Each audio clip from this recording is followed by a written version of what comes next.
আসসালামু আলাইকুম। ওয়ালাইকুম আসসালাম। আপনি কি মজিদ? জি, আমার নাম মজিদ।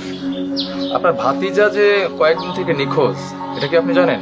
হ্যাঁ, আমার ভাতিজা তো গেছে, কই যে গেছে আমি তো খুঁজতেছি, খুব খুঁজতেছি স্যার। খুঁজতেছেন? জি। তো থানায় গিয়ে তো একটা ইনফরমেশন দিতে পারতেন। না, আমি কইছিলাম, আমার আবার ভাবি ভাতিজা হেরা না করছে, পরে আর যাইনি স্যার। পরে আর জাননি না। জি স্যার। চলুন এখন আমাদের সঙ্গে চলুন, স্যার আমি একটু কথা বলবো, আসেন চলেন। চলেন চলেন। আচ্ছা আচ্ছা। মা, তুমি এত রাতে এখানে কি করো? না মা, কিছু না, এমনি। ভাইয়ের জন্য মন খারাপ করতেছে। না, চলো ঘরে চলো, ঘুমাবা। তুই যা মা, আমি আর কিছুক্ষণ থাকি, যা। না না, আর থাকতে হবে না, চলো তো। তুই যা না। তুমি চলো।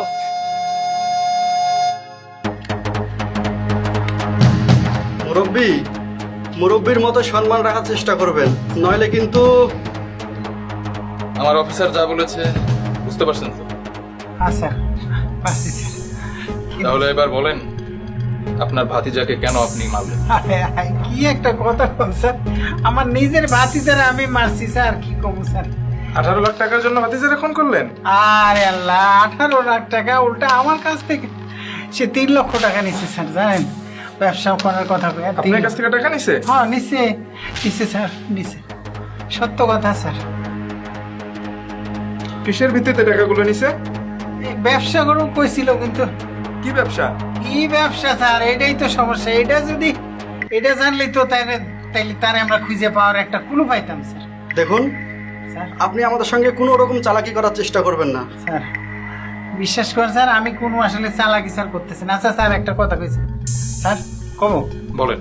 মানে আমারে মানে কোন কিসের ভিত্তিতে আপনারা মানে সন্দেহ করলেন, ধরলেন, আমি না বুঝতেছি না স্যার। রাসেল আর আপনার ভাবি তো অভিযোগ দিয়েছে। কিরা? রাসেল আর আপনার ভাবি সালমা। সাথে সাথে সাথে কেউ ছিল নাকি স্যার? আর স্যার জাহাঙ্গীর ছিল। এই যে হ্যাঁ, এই যে যা যা ভাবতেছি তাই। জাহাঙ্গীরে চিনেন আপনি? স্যার চিনি মানে কি স্যার, এই আমাগো এলাকার যত গিরিঙ্গির খবর, যত গিরিঙ্গি কাজ সব সাথে সে জড়িত, সব কিছুর সাথে স্যার। স্যার জাহাঙ্গীরে ধরে একটা কষানি দেন স্যার, আমার মনে হয় যে একটা কিছু পাইবেন স্যার। অযথা স্যার, এই যে মানে ইয়ার আত্মীয় স্বজন তারে নিয়ে আপনারা সাফার করতেছেন স্যার। আপনার ভাবি তো জাহাঙ্গীরের উপর দুর্বল। এর লাগেই তো স্যার এই যে থানায় জানাইতে দেরি করলাম।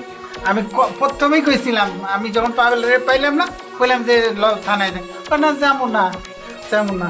এই যে আরে স্যার কি কব, নিজের ভাতিজা গেল, আর সেই ভাতিজার জন্যই আমার বসা